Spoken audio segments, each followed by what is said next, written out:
Assalamu alaikum урматтуу кыргызстандыктар. Бу праваны онагы окутуу керек деп атат. Жок, мунучу правага негизи 5 жыл кылыш керек экен. 5 жыл окутуп, жогорку диплом бериш керек экен. Кудай билет, мисалга бир убактарда Икрам Илмиянов деле президент аппаратын жетектеп калгабадыбы. Мамбай тура эле кылтат. Ал жерде кокус шопурлар барып бийликти башкарып калып атпайбы, бийликтин президент аппаратты башкарып калып атпайбы. Ошого оңай ол аз. Негизи 5 жыл кылып жогорку диплом бериш керек. Ал кадимкидей кесип болуш керек, мамлекетти башкарып атпайбы.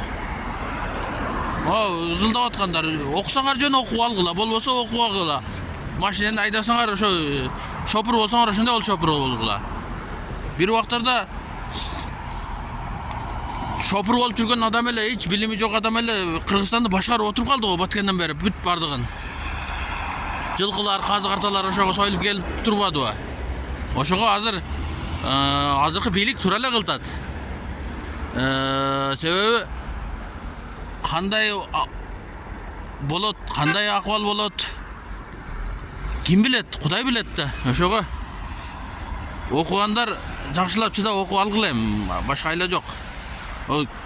Шопур деп мазактай бербегиле, ал не кылыш керек? Алар дагы өздөрүнүн кесибин бир аз авторитетин жогору мындай баасын, самооценкасын түшүрбөй, ошо право алдым дегенде кече неден чыкты го?